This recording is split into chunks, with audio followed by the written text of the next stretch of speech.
प्रभात वार्ता की विशेष मुलाकात में हमारे साथ आज बिहार के मंत्री और हिंदुस्तानी आवाम मोर्चा के राष्ट्रीय अध्यक्ष श्री संतोष कुमार सुमन जी हैं। ये न सिर्फ बिहार में मंत्री हैं बल्कि पूरे देश में इन्होंने दलितों की आवाज़ को अपने पिता के पद चिन्हों पर चलकर दलितों की आवाज़ को आगे उठाने का प्रयास किया और लगातार पूरे देश में अपनी पार्टी को मजबूत करने के लिए लगातार काम कर रहे हैं।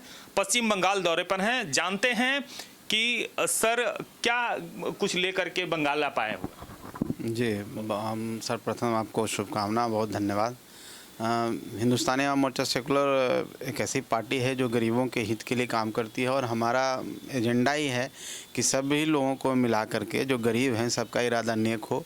और हम लोग हर कास्ट में जो गरीब होते हैं, हम लोग कोई जाति प्रथा में विश्वास नहीं करते हैं। स्वर्ण में भाई भी जो गरीब होते हैं उनकी वकालत करते हैं और उनके एडवोकेसी करते हैं और उनको आगे लाने की कोशिश करते हैं ताकि अपनी आवाज़ को खुद वो बुलंद कर सकें। गरीबों में देखा गया है, खास करके अनुसूचित जाति में, कि अपनी बातों को रख नहीं पाते हैं, तो उनको एक मीडियम देता है, एक माध्यम देता है, एक मंच देता है।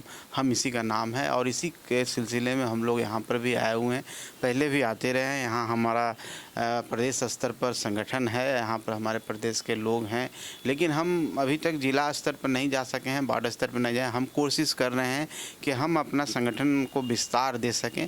इसी विस्तार के सिलसिले में हम लोग आते रहते हैं और हम लोग की रणनीति बनती है और हम लोग ऐसा विचार कर रहे हैं कि आने वाला जो चुनाव है उसमें हम लोग भागीदारी अपनी सुनिश्चित करें, ताकि जब चुनाव हम लड़ेंगे तो निश्चित तौर पर कार्यकर्ताओं का निर्माण होगा और जब कार्यकर्ता का निर्माण होता है, अच्छे कार्यकर्ता मिलते हैं, तो पार्टी का विस्तार भी होता है। इसी सिलसिले में हम लोग यहाँ पर उस मुद्दे को लेके आए हैं जो बिहार में, जिस पर हम लोग काम करते हैं। यहाँ भी बहुत सारे गरीब हैं, बिहार के लोग बहुत सारे गरीब हैं और अनस्किल्ड लेबर हैं और बहुत सारे यहाँ पर काम कर रहे हैं। उनकी हक की लड़ाई के लिए जितना हो सकेगा हम यहाँ पर करेगा।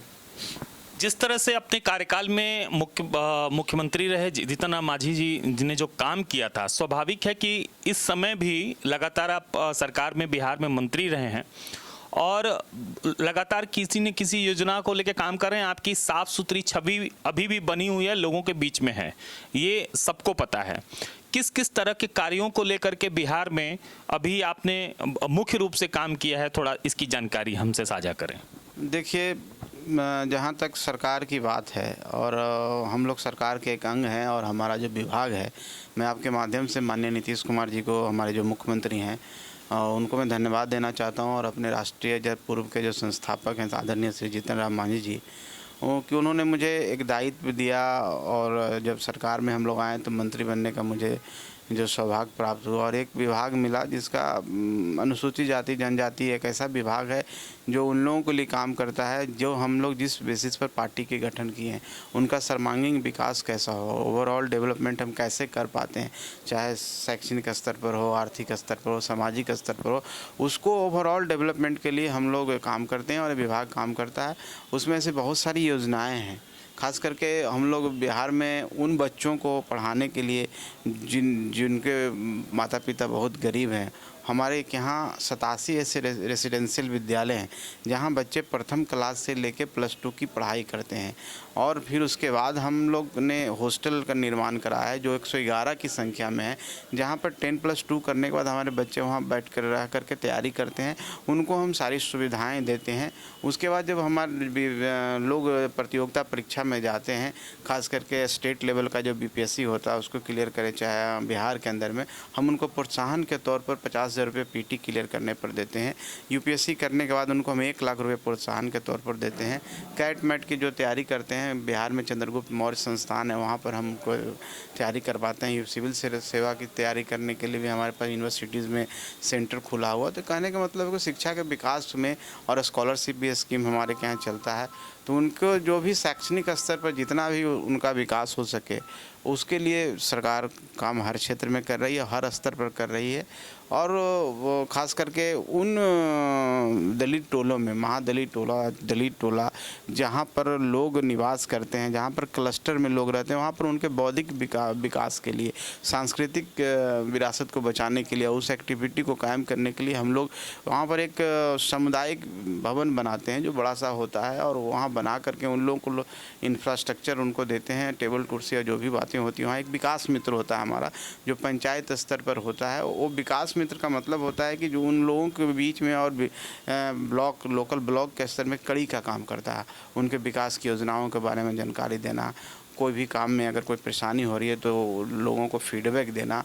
तो ये सब काम हम करते हैं और एक यूनिट की तरह सामुदायिक विकास भवन काम करता है, जहाँ पर बैठ के लोग अपनी चर्चा करते हैं, शादी ब्याह की बात उसकी बात करते हैं, बौद्धिक विकास की बात करते हैं। और तो एक यूनिट हमारा वो है, वो काम करता है। और एक रजिस्टर हम लोग बनाते हैं जिसको विकास रजिस्टर कहते हैं। और हर दलित परिवार, हर महादलित परिवार के बारे में पूरा एक डिटेल होता है। सरकार की और भी जितने भी स्कीम चल रहे हैं बिहार के अंदर में, चाहे वो निश्चय पार्ट 2 हो, और भी जितनी स्कीम है, स्वास्थ्य की सुविधाएं हैं, वो उसको अवेल कर पा रहे हैं कि नहीं कर पा रहे हैं, किए हैं तो कितना कर पा रहे हैं। ये एक पूरा डेटा बैंक हमारे पास तैयार है, जो करीब पूरे जो महादलित परिवार हैं उनका डेटा बैंक तैयार है। हम समझते हैं कि बिहार में एक बहुत अच्छा कार्य किया जा रहा है। और कहीं पर भी हम लोग को लगता है तो हम लोग विकास मित्र के माध्यम से उनसे पूछते हैं। हमारा कॉल सेंटर चलता रहता है, वो वहाँ पर अपनी शिकायत कर सकते हैं। FIR अगर नहीं रजिस्टर कहीं पर किया जा रहा है, कहीं पर अत्याचार हुआ, तो हमारे बिहार में आप डायरेक्ट कॉल करके आप रजिस्टर करवा सकते हैं। मुआवजा जो होता है, जो राशि दी जाती है एट्रोसिटी एक्ट में, हमारा बिहार हम समझते हैं कि हम लोग 99% के आसपास में, 95-99% के आसपास में हम लोग त्वरित करते हैं। और ऐसी कोई बात होती है तो उनको सारी सुविधाएं दी जाती है, जो कोई एट्रोसिटी एक्ट में पूरे भारत सरकार के द्वारा पूरे देश में लागू है।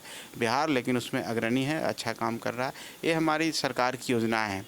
खास करके पार्टी की जहाँ तक बात करते हैं तो हम लोग पार्टी के स्तर पर निश्चित तौर पर, जैसे मैं आपने बताया कि हम गरीबों की आवाज़ बनना चाहते हैं और गरीब को इतना सशक्त करना चाहते हैं कि अपनी आवाज़ को खुद बुलंद कर सके। इसीलिए हम लोग पार्टी स्तर पर भी, जहाँ पर भी हम लोग का कार्यक्रम होता है, हम कोशिश करते हैं कि समाज के उस तबके को ला करके लीडर बनाने की हम कोशिश करें, उनको हम आगे बढ़ाने का कोशिश करें जहाँ पर उनको मौका नहीं मिला है। क्योंकि एक ऐसा क्षेत्र है जहाँ पर अगर आपको मौका नहीं मिलता है, अगर आप इसमें एक्टिव नहीं होते हैं, तो निश्चित तौर पर आपका जो विकास है कहीं अवरुद्ध होता है। क्योंकि यही एक जगह है, एक माध्यम है, जहाँ पर विकास के लिए आप किसी से मांगने से अच्छा है कि आप उस विकास करने वाले बन जाए। तो उनको एक ट्रेनिंग मिलना चाहिए, उनको एक प्लेटफॉर्म मिलना चाहिए। हम एक प्लेटफॉर्म देता है और उनको मौका भी देता है। हमारे जो प्रदेश अध्यक्ष हैं प्रफुल्ल मान जी, एक साधारण व्यक्ति थे, हमने उनको टिकट दे करके विधायक बनाया। एक और व्यक्ति को हमने दिया, दुर्भाग्यवश वो जीत नहीं पाए। तो हमारी कोशिश है कि हम उन लोगों को फोकस करके आगे बढ़ाने की कोशिश करें ताकि वो सशक्त हो जाए, अपनी आवाज़ खुद बुलंद करें, अपनी लड़ाई खुद लड़ें। यही हमका मकसद है। और इसी में हम लोग चारों तरफ पूरे देश में घूम करके, जहाँ हमारी पॉसिबिलिटी है, जहाँ गरीब लोग रहते हैं, हम लोग कोशिश कर रहे हैं, जो हमारा दायरा है, जो हमारी अभी क्षमता है, उस हिसाब से काम कर रहे हैं हम। बहुत बहुत धन्यवाद आप समय देने के लिए प्रभात वार्ता को। एक सबसे जो अहम बात है कि गरीबों की आवाज़ बनना इनका मकसद है। स्वाभाविक है कि जीतन राम मांझी जी ने भी गरीबों की आवाज़ बन करके बिहार के लिए बहुत काम किया था और आने वाले समय में पूरे देश में स्वाभाविक है कि हिंदुस्तान अवामी मोर्चा का दायित्व तो इन्हें मिला है और लेकर के बखूबी निभाएंगे। बहुत बहुत धन्यवाद आपका।